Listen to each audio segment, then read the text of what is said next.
Good evening, and thanks for coming out tonight. It's good to see you. Welcome to our 5th CRIS lecture of the year, where we are continuing our theme of Science as Service. And it's my privilege to introduce tonight's speaker. Dr. Dennis Scanlin is a professor in the Department of Technology and Environmental Design at Appalachian State University.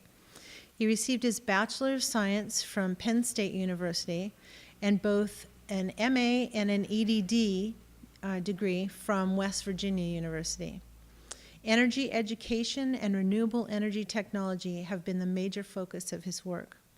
He's the founder of both the Appropriate Technology and Construction Technology programs at Appalachian State, as well as a co-founder of Appalachian's Sustainable Development Program. For the last 30 years, he has coordinated Appalachian's Appropriate Technology program. He's designed, constructed, and tested many renewable energy systems, including solar ovens, food dryers, lumber kilns, water heaters, water distillers, space heating systems, greenhouses, and small hydro, wind, and photovoltaic systems. He's also developed and taught numerous courses and workshops focusing on a wide variety of renewable energy technologies over the last 30 years. And over the last 10 years, renewable electricity system design and construction has been a major focus of his work. He currently directs the North Carolina Wind Application Center at Appalachian State, which includes a variety of operation, outreach, and technical assistance programs related to renewable energy. So please join me in welcoming our guest, Dr. Dennis Scanlin. Thank you.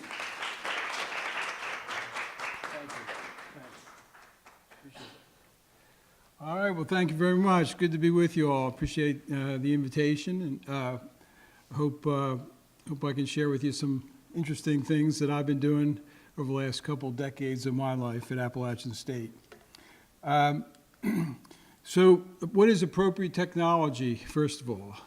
So I don't know how many people have heard about it. And when I was your age, it was a pretty powerful concept, and a lot of interest was focused on it. But basically, it was an idea that it grew out of a dissatisfaction with the way things were operating in the world. In the industrialized world, like the United States, people were concerned about the pollution, resource depletion, and many of the problems facing the world associated with industrial development. And then in the third world countries, the developing countries, there was a lot of concern about these people not getting their fair share of the world's resources, and not being able to satisfy their needs and desires with technology in a meaningful way or in an acceptable way. And a lot of the development efforts to try to share some of our industrial equipment with them, were failing. They just didn't have the infrastructure to really take advantage of it. And so there was a desire from both perspectives to kind of try to come up with an alternative technology, what some people call intermediate level technology. So it's less sophisticated, less environmentally damaging than the industrial technologies that we were using in the United States, but more sophisticated and productive than the primitive technologies being used in developing countries. So there were, there was a lot of books and a lot of articles written about it. It was really an intriguing idea, and there was a lot of interest in it. And this was one article that was published, and it talked about the characteristics. And they said that appropriate technologies should improve the quality of life, or at least minimize environmental and socio-cultural harm. So there was one focus there, trying to come up with more environmentally benign technologies. It should eliminate the need for continued use of fossil fuels and further extraction of non-renewable materials. So people were looking to become more sustainable and not have so much dependence upon non-renewable resources. People were also concerned about the quality of our life and the quality of our work. And so they thought appropriate technology should reconnect us with the rewards of meaningful interaction with other people. So we weren't just like working in a factory system and just sort of a cog in the wheel, but we had a real meaningful, good work to do. And then also appropriate technologies should deal with the causes of economic inequality in this country and between this country and other nations. So, you know, the difference between the rich and the poor in the world. And these are some of the topics and technologies that were often addressed or studied by people interested in appropriate technology. So you had economics, and people were looking at, you know, kind of new approaches to measuring the economic attractiveness of a certain technological solution, building communities, communication, transportation, shelter, recycling, waste recycling, energy, agriculture, health. So a lot of alternatives, all these kind of mainstream ideas and technologies were explored and developed during this time. Now, it wasn't really a new idea, and a lot of the people who were exploring this, they really, I mean, I think at their basic level, that was a moral and ethical issue for them, and for myself as well, who was attracted. And I started college in 1970, right around the time when this movement got started. But really, ideas also like by some of the people who were going through, the writers and philosophers during the Industrial Revolution, who were becoming aware that the machine or industrial mode of production in a factory type of setting, first in the textile industries, was really changing their relationship to the work and to their other workers. And you probably heard about like Luddites, where they were actually smashing machines and sabotage. The word sabotage came from people in Holland who were throwing their shoes, wooden shoes called sabots, into some of these textile machines and damaging the machines because they just didn't like the way they were forced to interact with their place of work anymore. And then like communism, Engels and Marx, who were the founders of communism, they also were dissatisfied with this whole mode of industrial production that was developing during the 1750s through the mid-1800s and in Europe primarily at that time. And then you had the transcendentalist writers here in the United States who were also kind of concerned about the mechanization of the world, but also were starting to recognize the impact on the natural world, and really were starting to celebrate the beauty in nature.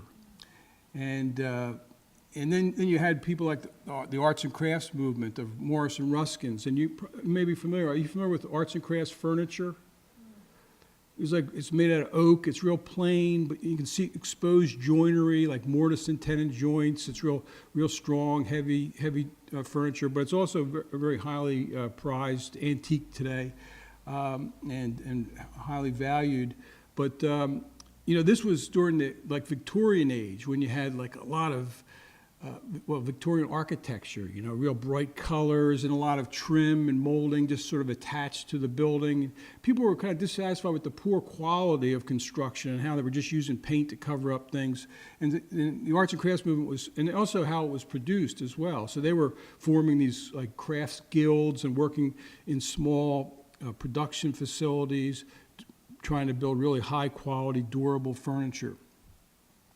So there's a quick kind of overview here about kind of how this idea evolved. And then you had Rodale. You probably have heard of Organic Gardening magazine. He started that in 1942. And again, you know, as a reaction to industrial modes of agriculture, the use of pesticides and so on. Then you had, I don't know if anybody's ever heard the book Living the Good Life by Helen and Scott Nearing, but they were university professors in New York. And they left New York and bought a farm out in Vermont and started to make maple syrup and live a sort of a more self-reliant life. And they wrote about it. And then you had Rachel Carson's book in 1962, A Silent Spring, about the impacts that industrial agriculture was having, and especially pesticides on birds and so on. So all these things were kind of, you know, coming together. And then you had some major authors. And most of these were Christian authors too, by the way. Like Jacques ELLUL was a Christian. He's written other Christian books as well. But he wrote the book called The Technological Society in 1964, which really kind of tried to document the impact that our industrial mode of life was having on our culture and our psychological makeup and so on. You had Ivan Illich, who was a Catholic priest, and he worked a lot in Central America. And he was really also dissatisfied with this attempt to try to ship down to Central America and the Caribbean area, industrial machines that were used in the United States and other places, and saw that they didn't really work. They weren't really helping the people out. And he wanted a smaller, more convivial technology. And this was a very influential book in 1973. And then you had E.F. Schumacher, probably the most widely known and most influential of all the authors, wrote the book Small is Beautiful, Economics as if People Mattered. And again, this really introduced the idea of intermediate technology or appropriate technology to the world, and sold, you can see right there on the cover, 700,000 copies. It was a very, very popular and influential book. And then, a whole bunch of other books and magazines start to spring up in the 70s. And again, this is when I started college, right around this time. So I grew up in urban, Philadelphia, in suburban Philadelphia, similar to here in a lot of ways. And, definitely experienced a lot of the problems associated with that kind of a lifestyle. And so I was attracted to the alternatives, too. We also had, the Vietnam War going on at that time. We had the Civil Rights Movement. We had the first Earth Day, and certainly a increasing recognition that we were having a lot of environmental problems in the world. And so you had a lot of things being published at this time. And some of the churches started to get involved as well. And some of these groups have been out for decades. The World Council of Churches, they actually coined the term sustainable development. This was back in the late 1970s.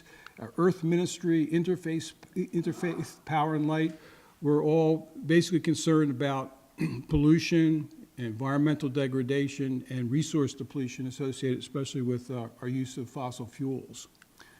In more recent times, we had some authors. This is John Cobb. He lives here in California, but he started to think about how technology and our way of life and how we treat the world and how we participate in the world really has an ethical dimension to it.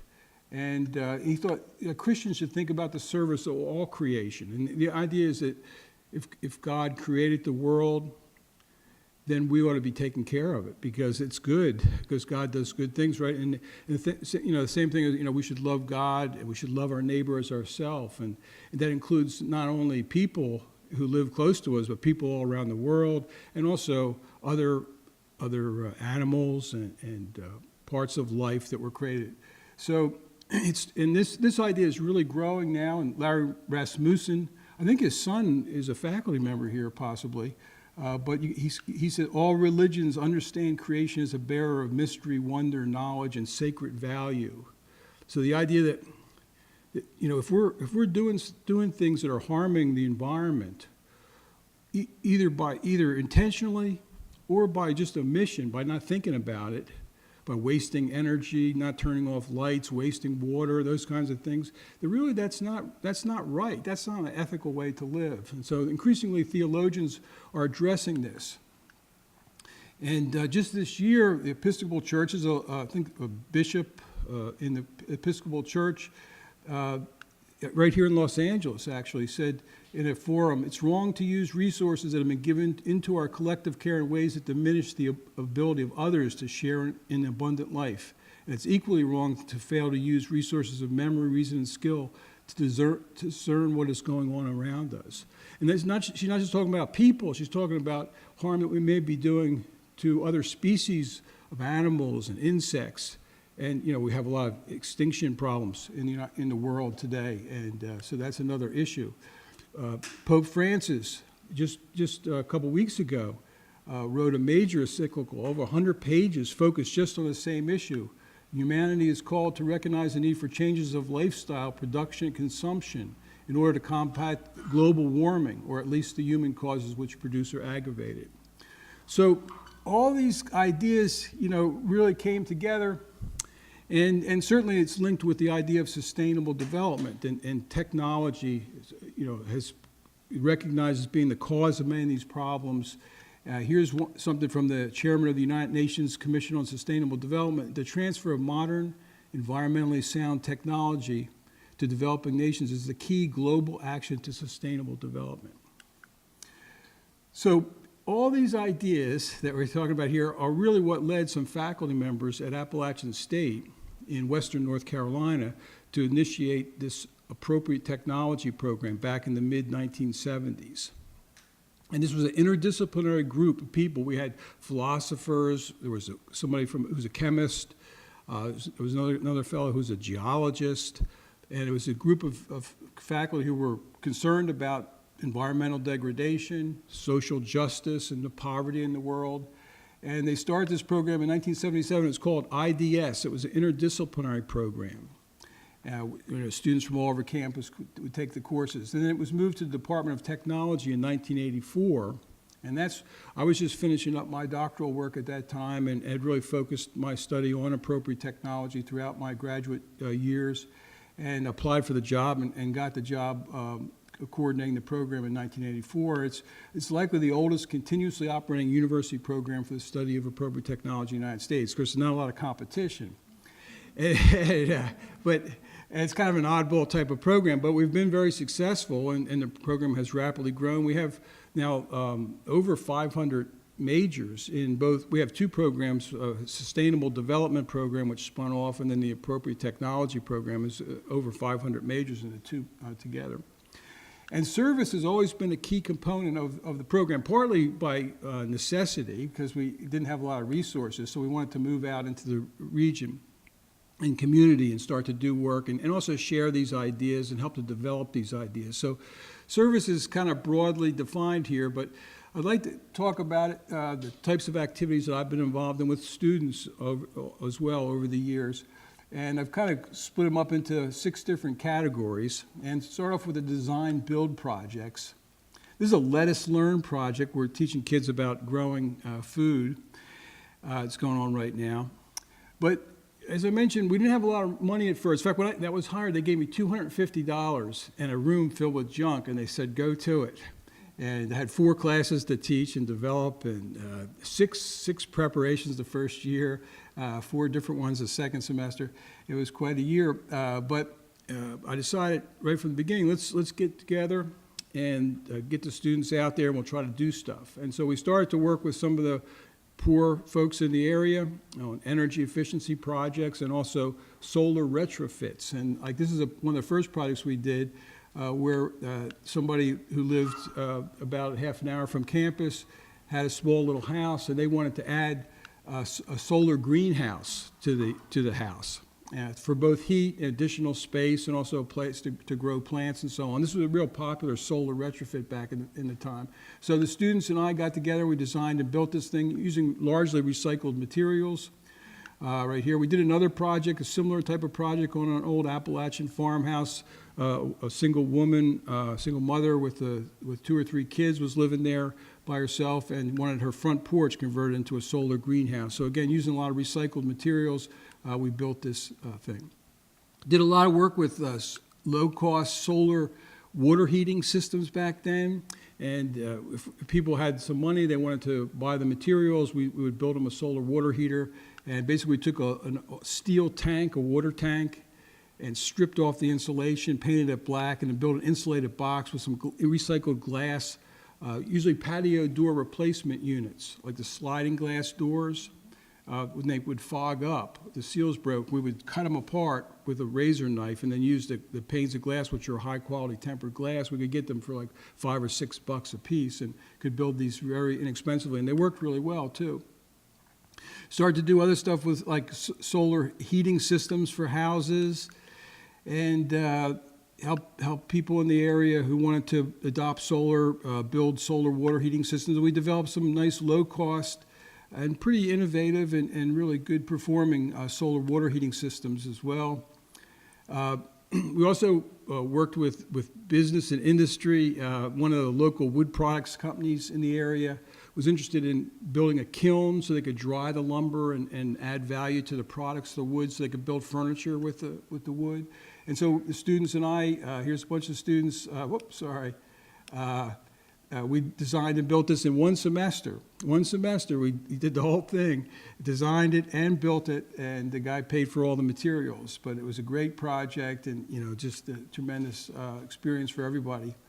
And also like hydroelectric systems. Solar wasn't really available back then, not photovoltaics for electricity production. We had solar thermal, we had hydro and wind power, but photovoltaics was still too expensive at that time and really wasn't much adoption of it. But we did we have a lot of mountain streams in the area.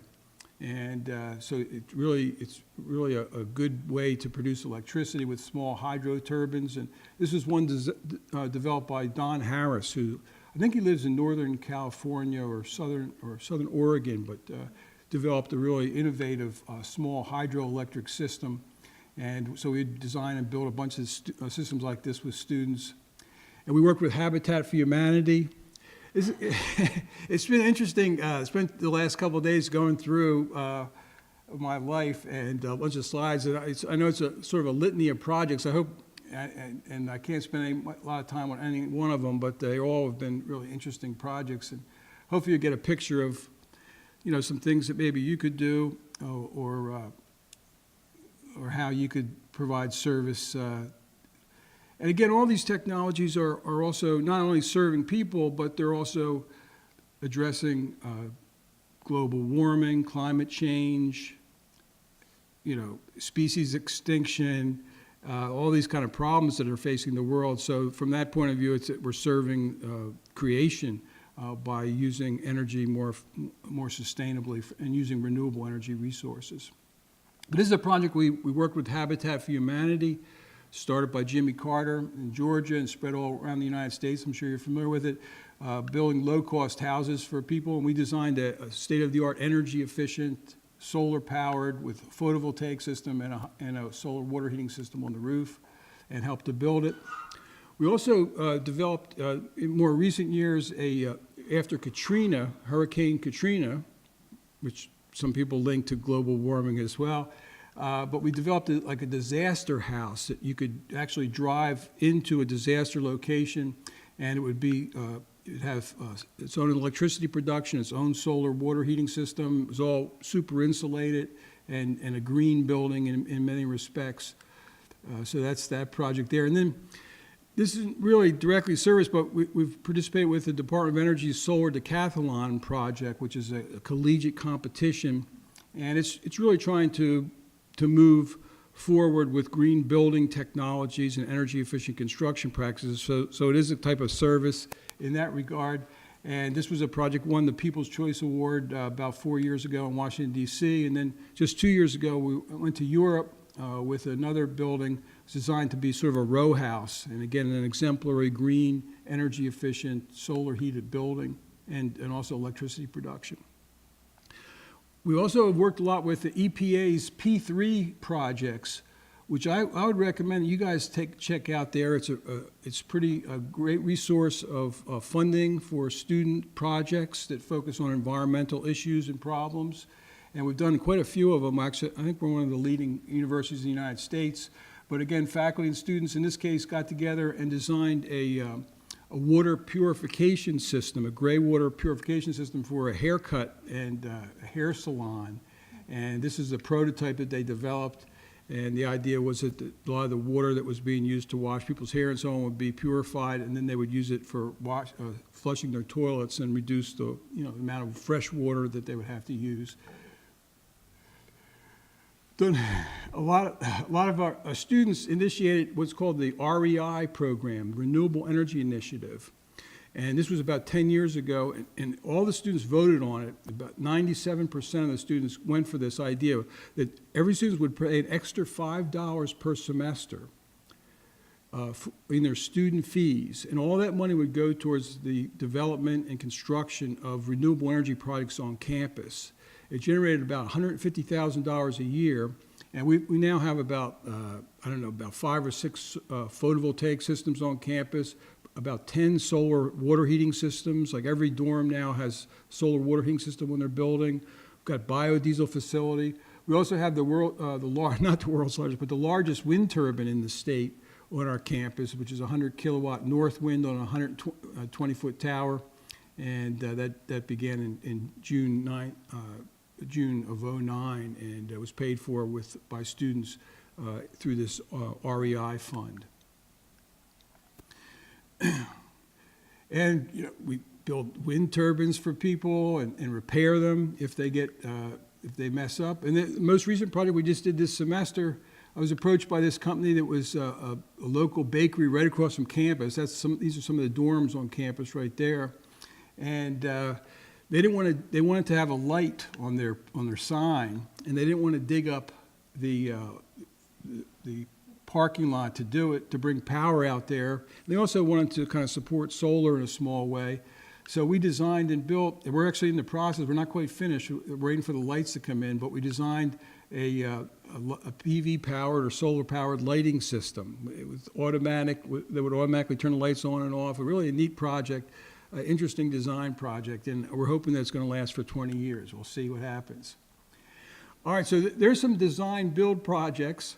And, a lot of those, a lot of other ones too I couldn't fit in, but another thing we do a lot is provide technical assistance and resource assessments in the area. So a lot of people throughout the region, if they're interested in solar or wind or hydro, they might not know anything about it, and it might be hard for them to find information. So we establish an office, and graduate students and undergrads too will work in there. And then if somebody comes, emails us or calls, they can call that office, and then we go out and either do a site assessment, visit their property. We have a lot of tools and computer software that we can use to like in this case, this is a wind map. We also produced a lot of different types of mapping that show the wind resources in western North Carolina, and we put all these on a website. We also overlaid this with tax parcel data maps. So we were able to actually identify all the people who own this windy land, and we actually contacted them and told them, you have windy land. If you're interested, you can contact our office. We'll give you some information, or you can come to one of our workshops. So really done a lot of work related to wind. And also, we're concerned about environmental impacts, and all technological development has environmental impacts, even like windmills and solar power and so on. And so we're interested in that, working with environmental organizations and trying to identify state and federal lands, important bird areas, working with the Audubon Society, significant natural heritage areas, spruce fir habitats, which are rare, have rare and endangered species in them, important view sheds along the Appalachian Trail and the Blue Ridge Parkway and so on. And, kind of really overlaid all these together to try to identify areas that would be more suitable for wind energy development. Established, as I mentioned, a website. We began about 5 years ago working with a Department of Energy program called Wind for Schools. And this was an idea to help educate public school kids and other elementary and high school kids about wind energy. And we organized a lot of workshops and did a lot of outreach and actually raised money and installed wind turbines on school campuses. We've built 11 in the last 5 years on school campuses. But one of the things we decided, we ought to try to actually highlight wind energy at schools where they actually had good wind resources, not put them up in places where they're not going to work very well.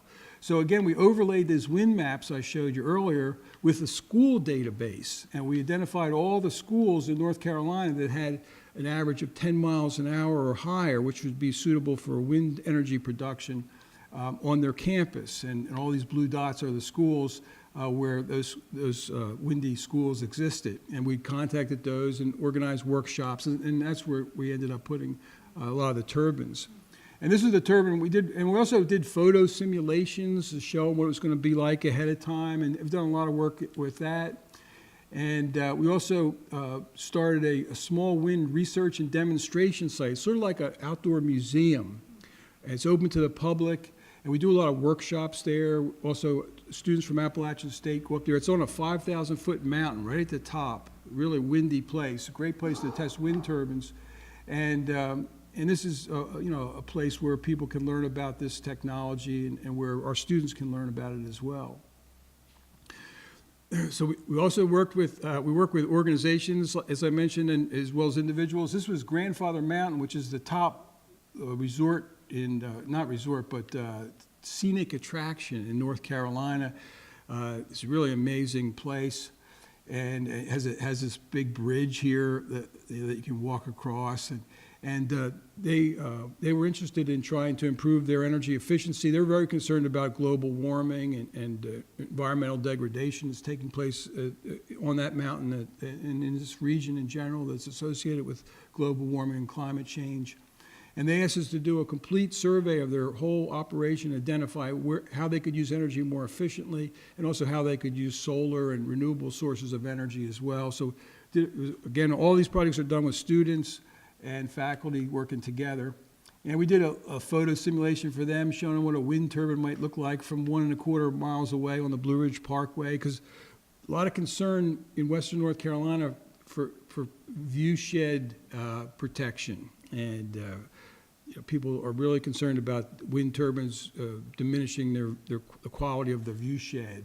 And so we looked at that.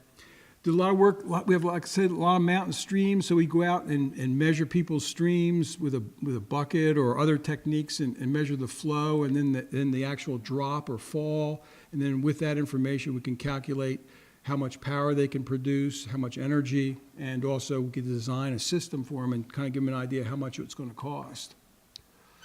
And we also do maintenance on people's projects. So we've developed some hydro systems. There's another hydro system we actually put in, and sometimes they break, and we go out and fix them. And again, gives our students some really good experience and helps people, as well as helping promote the technology and develop the technology as well, kind of figuring out what goes wrong and trying to redesign the system so we can avoid those problems in the future. Do a lot of solar site assessments for people and estimate how much energy they can produce with solar systems. We also, with funding from the U.S. Department of Energy, started an anemometer loan program where we loan out wind measurement equipment to farmers, and we go out with students, and like here's a group of students, and I went out. I took the picture, I guess, but went out there and set up a tower on somebody's property. Done a lot of work with the Tennessee Valley Authority and utility companies as well as individual farmers, measuring the wind. And then we analyze this with computer software and produce really nice reports documenting the wind resource and also modeling the performance of different wind turbines. So we say, if you put this wind turbine up, you can expect to get this much energy per year. If you put this wind turbine up and talk about how much the turbines cost and so on. So really do some nice projects there. We also have a sustainable agriculture program, which is part of the Sustainable Development Program that sort of grew out of the Appropriate Technology Program. And they loan out farming equipment, like a mobile processing unit for processing chickens, and also a loaner 150 egg incubator. So we help local farmers with those technologies. And then another aspect of our service is our public outreach and education. So we do a lot of workshops, organize a lot of meetings, forums, meetings like this, where we talk about some specific technology. We do certification workshops for photovoltaic systems, so we can help develop the workforce that's going to install solar systems. Work with a lot of cooperative extension groups and so on.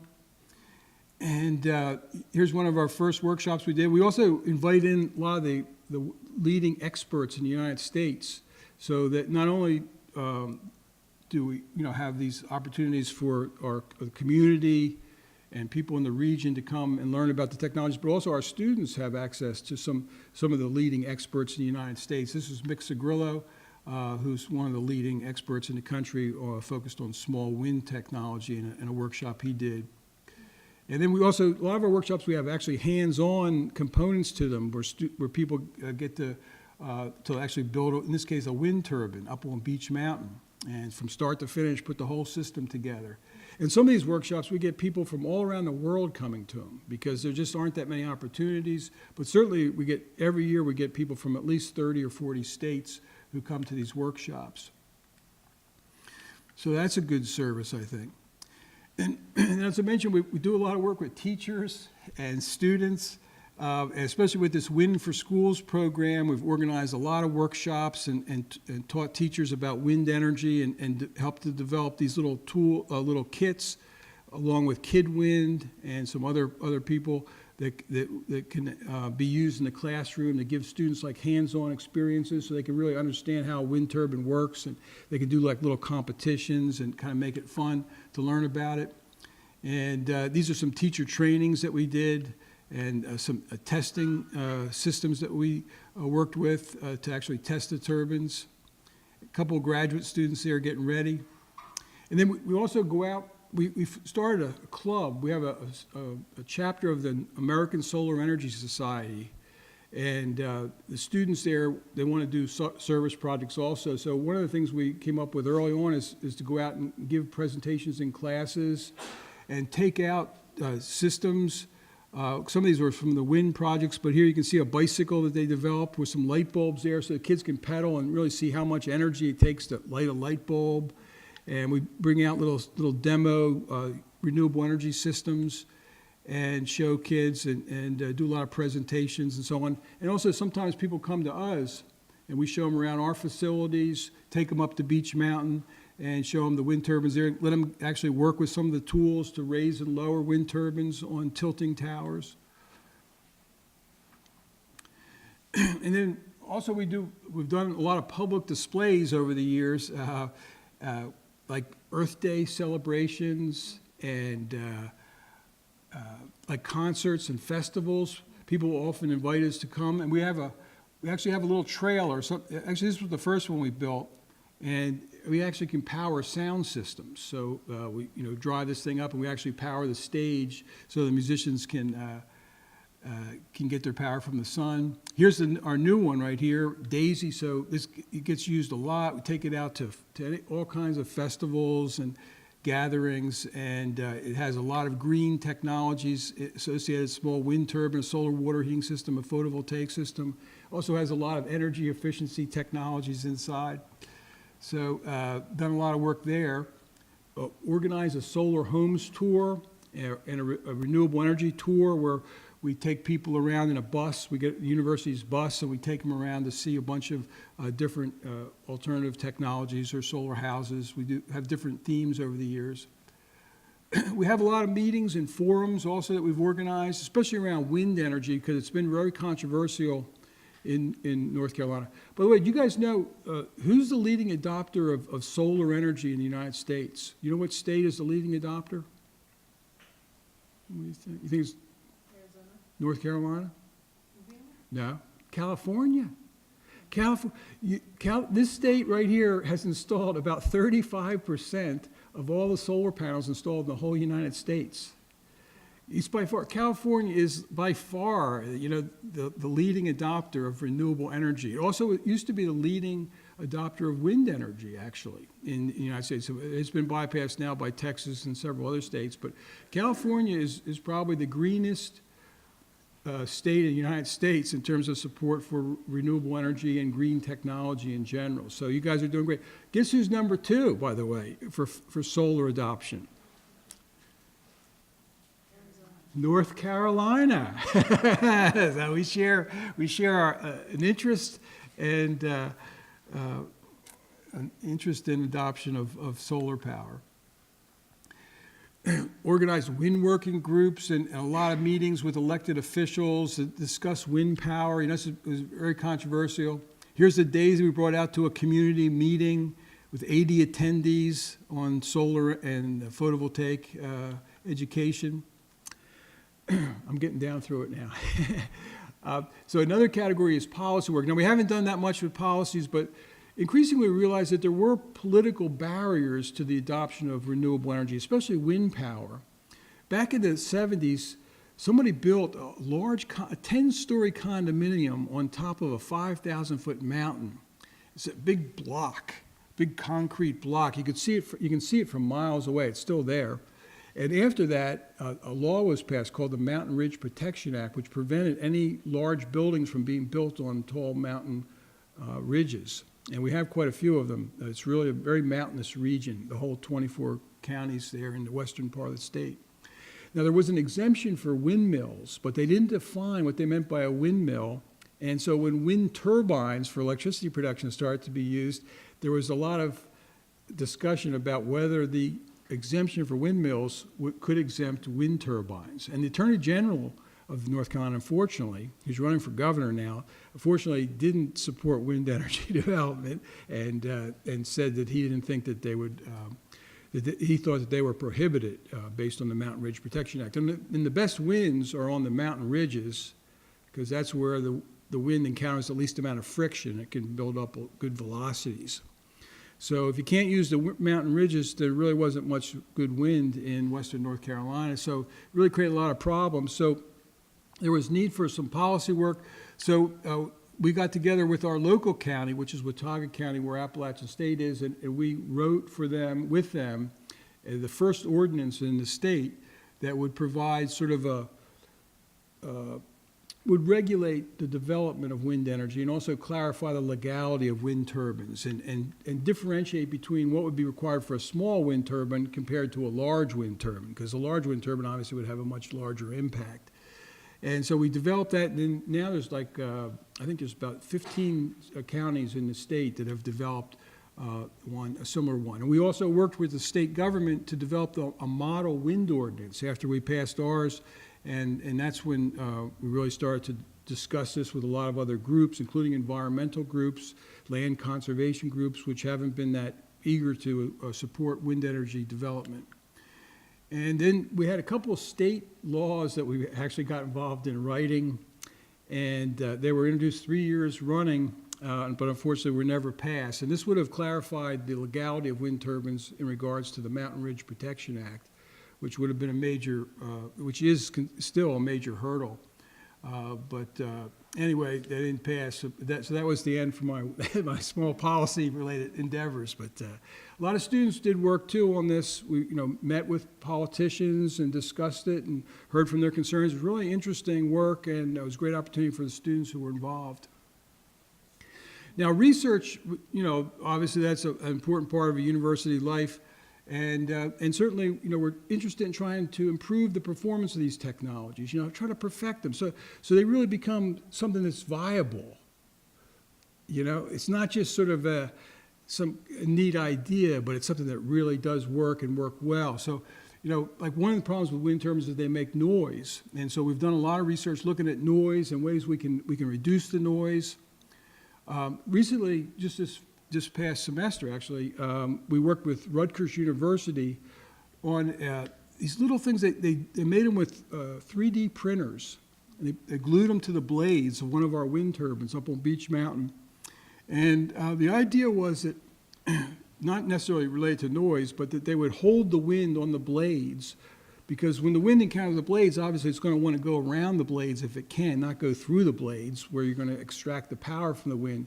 So these things acted like little friction devices that would hold the wind on the blades. And you can see we actually collected data, pre and post data. We actually documented a slight increase in performance as a result of this small and inexpensive addition to the wind turbine blade. So it's going to be interesting to see how that goes. We also do a lot of verification work, like verifying the power production of wind turbines and comparing it to the actual manufacturer's suggested or marketed power production. We've done work on economic impact assessment, looking at if we did wind projects in North Carolina, how might it affect the economy of North Carolina. Also, we tried to gauge support for wind energy because, again, there was a lot of opposition to wind energy, still is, and so we're trying to figure out, like, what does the average person in North Carolina think about wind turbines? Do they want to support it or not? We've done like 3 or 4 surveys now, and we found that the majority of people do support wind energy, including large turbines, and we really tried to differentiate between support for large and small wind turbines. And you can see that support starts to drop for larger wind farms. Also worked with environmental groups, and it's a very interdisciplinary field. We're working with economists, working with engineers, technologists, a biologist, and trying to figure this out and come up with appropriate solutions to the problems that we face. And we did a lot of work with the biology department, really trying to document the potential impacts if we start to develop wind energy. What kind of rare and endangered species do we have on the mountains or in western North Carolina? We identified quite a few, and it's nice to know where they are. so you can avoid those places, because obviously we don't want to contribute to the extinction of a rare and endangered, salamander or bat or bird, and so that's an important part of it.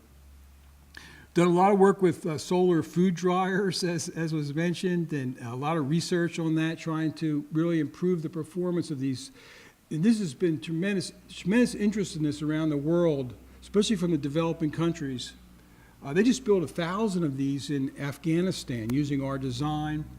And, it's if you think about it, food preservation, there's not that many ways. We can freeze it, we can can it, or we can dry it. That's it. And in the developing world, food preservation is a big problem. I mean, when they harvest the crops, they have all this surplus of food, but then they have no way to store it or to process it, and so it goes bad. And so if they can process it and preserve it so it lasts longer periods of time, they can sell it and make more money, and also they can have food to eat for longer periods of time. So it's definitely an interesting technology. This was a water purification project.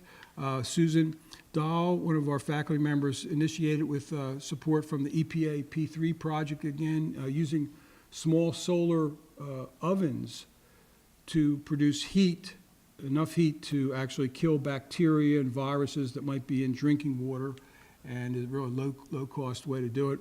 Done a lot of research with solar water heating. And here's a little simple project we did with solar ovens, built out of paper boxes, looking at different types of reflectors. This one's just white paint, a mirror, and then a space blanket here, and then actually measured the temperature throughout the day and saw how they work compared to one another. A lot of work with solar ovens. These were a lot of them in the early days when I had $250 and I had a skill saw and a drill and a little workshop, and we had a lot of fun working with solar ovens. And still do, actually. It's a great solar technology, a great way to really see the power of the sun and what you can do with it. Some of those ovens can get up over 500 degrees Fahrenheit. They really, really work. Done a lot of work and continue to do a lot of work with biofuels, alcohol-based fuels, and also biodiesel, and a lot of research there. And then also international work. Every year we do numerous study abroad trips in the summertime. And a lot of them involve service components. This was a sort of a train-the-trainer workshop where we taught people in Honduras how to build solar dryers, solar ovens, and small photovoltaic systems for electricity production. And a really successful project. And over the last 10 years, every year we've gone to Nicaragua and done a whole series of projects there, hydroelectric systems, solar systems. This is a solar photovoltaic system we're installing in Nicaragua. Another trip going down. I've also, in the last couple of years, started to work with the USAID for International Development and Arizona State University on this project called VOCTEC, and it's designed to do training and education related to clean energy in developing countries. So we worked in Africa. I'm doing the wind stuff. We haven't done as much on wind, but a lot of photovoltaics that Arizona State has done in South America, Africa, in Nepal, Pacific Islands, and again, organizing workshops for policymakers, but also train-the-trainer type workshops for people who are interested in learning how to actually design and build these things.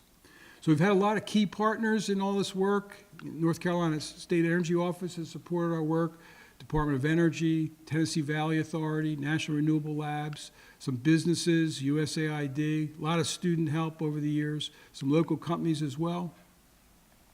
And just to sum up here, so here's a quote from E.F. Schumacher. So at present there can be little doubt that the whole world, whole of mankind is in mortal danger, not because we are short of scientific and technical know-how, but because we tend to use it destructively without wisdom. More education can help us only if it produces more wisdom. So this is like the ethical dimension. This is what you guys are here, why you're here, because you have a strong moral compass. And you need to start thinking about how environmental degradation, how the dramatic difference between the rich and the poor countries of the world, how can we solve these problems and address these problems and help to create a sustainable world? Here's my last slide here. So here's from the Earth Charter. This was actually quoted in Pope Francis's recent encyclical on climate change. and environmental degradation. As never before in history, common destiny beckons us to seek a new beginning. Let ours be a time remembered for the awakening of a new reverence for life, the firm resolve to achieve sustainability, the quickening of the struggle for justice and peace, and the joyful celebration of life.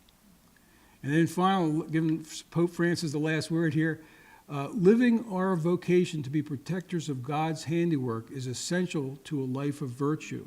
It is not an optional or a secondary aspect of our Christian experience. So it's something that, I've really enjoyed having the opportunity. I really appreciate you inviting me because it gave me a chance to really think about this in more deeply than I have. I tend to get focused on the technical details.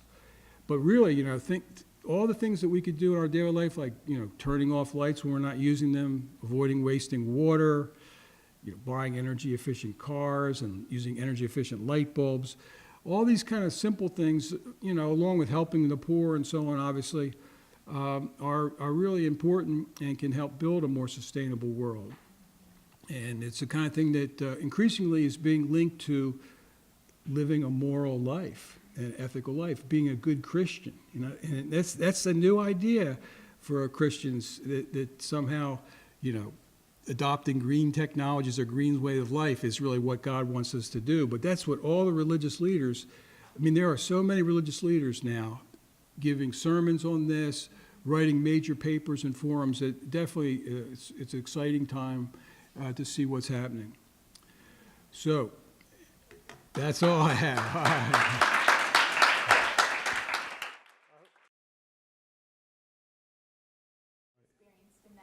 Right. Well, really haven't had that much involvement in working with church groups on these issues, but there is a growing movement in the Christian churches focused on sustainability. And there's been one local group that some of our students have worked with. It's called ARISE. And their main focus is trying to help nonprofit organizations, including churches, figure out how they can raise money for renewable energy projects to address global warming and climate change and reduce dependence on fossil fuels and so on. So that's been one thing that we've done. We really, I haven't had any real direct involvement working with church groups on these technologies.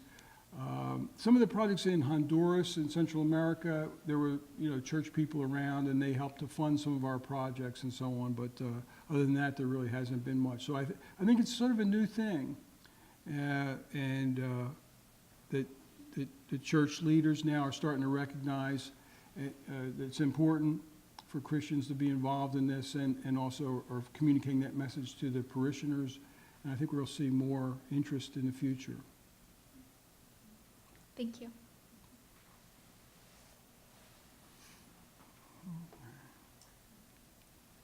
I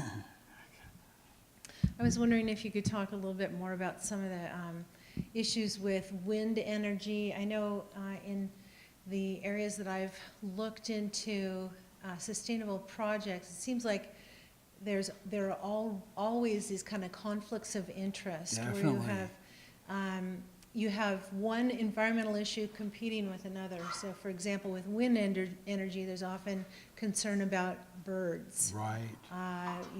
We actually talked to a group up in the high desert outside of this area where they were interested in putting in a large solar farm, but there was a big concern about the habitat for the desert tortoise. So Right. often you have these kind of competing Definitely. environmental issues. So could you speak to that a little bit? Yes, that's a great question, and definitely a really important thing to think about. Well, first of all, I think we have to realize that all technological development is going to involve some environmental impact. So I think really the challenge of a responsible society is to try to really assess and weigh the pros and cons of each technological option that we have in front of us, and then try to use those technologies that have the least negative environmental impacts. But also, so, in terms of renewable energy, obviously it has a lot of benefits associated with it, economic benefits and environmental benefits.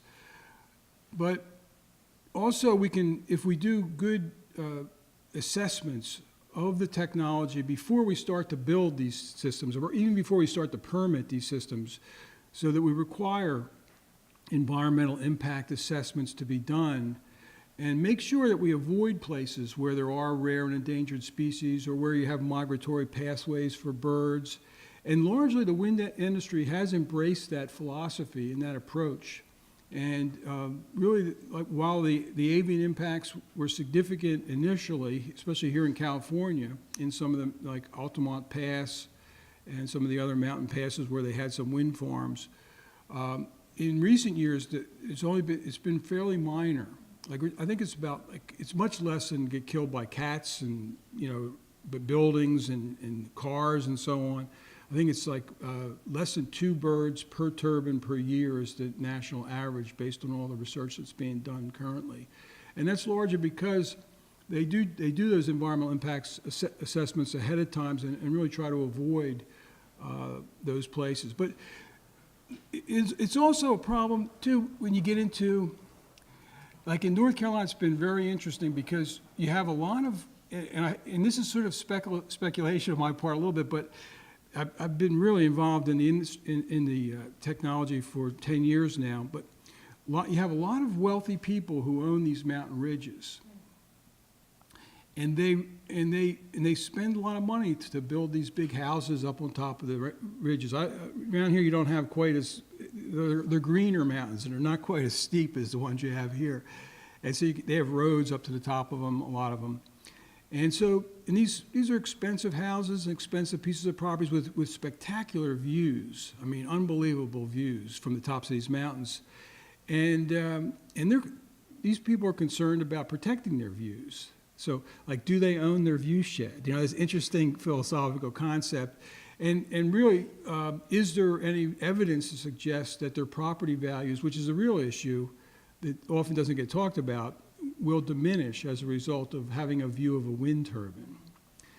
And so you get that's going on a lot, and like we get a lot of calls about that. When there's been several wind farms that have been proposed in our area, and I mean, people, like, we look them up on they might be like 10 miles away, and they think that they talk about how they've invested their life savings in this piece of property, and it's going to be totally, their value is going to be destroyed by the view of a wind turbine. So we look up on the wind map and realize they're not going to be able to see it anyway because there's mountains in between the wind turbine and where they live. It's like just total, unrational paranoia associated with it.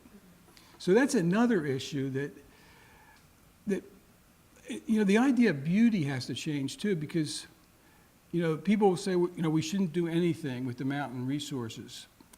We should leave them untouched, except for letting rich people build houses on them, I guess. But then, is a wind turbine really ugly? Is it really an eyesore? If it produces electricity, which is arguably one of the most valuable commodities in the world, with no air pollution, minimal environmental impacts, it should probably be seen as a beautiful thing. But it's like people can't see that way. They can't see it in that frame of reference. It's just like this machine in the landscape idea, And so it's interesting. It's been very interesting and frustrating also to work with it. Ultimately, it's been a failure, and there really has not been any wind development in Western North Carolina. So all of our work is, it's been educationally valuable, I think. But it hasn't led to any wind development, or not much anyway. Hi. In your work overseas, in Honduras and some of the other places in Africa, how do you choose who gets the resources that you're doing? Because I know, Right. and it's often the chief gets it right next to his house and nobody Right. else. And what does it do in terms of the community? Who makes the decisions? Right. Who gets what in those kind of areas? Right. Well, that's definitely been a key topic of discussion. Now, the work that we've done in Honduras and Nicaragua, we work closely with anthropologists and local groups. The one, Jeff Boyer, who's the founder of the Sustainable Development Program, was a Peace Corps volunteer in Honduras. And so he was pretty sensitive to that issue, obviously. And so we primarily try to use community buildings. So schools, churches, were the places where we primarily focused our development, so they would get the solar systems, and they were places where all the community could benefit from them. Now, in some cases, if people had money, they may have gotten a system too, which is an issue definitely to think about. But most of the time, we try to use community buildings for the projects that we do.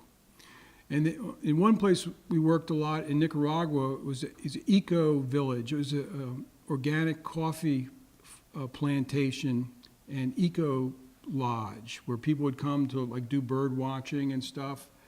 And it was actually owned by an American family who was really had a good heart and was trying to help the country. And so we helped to develop that facility with solar, thermal, water heating systems for showers, and photovoltaic and hydroelectric systems for electricity production. Also developed a coffee depulping machine that was water powered as well. That really been a really significant project for them.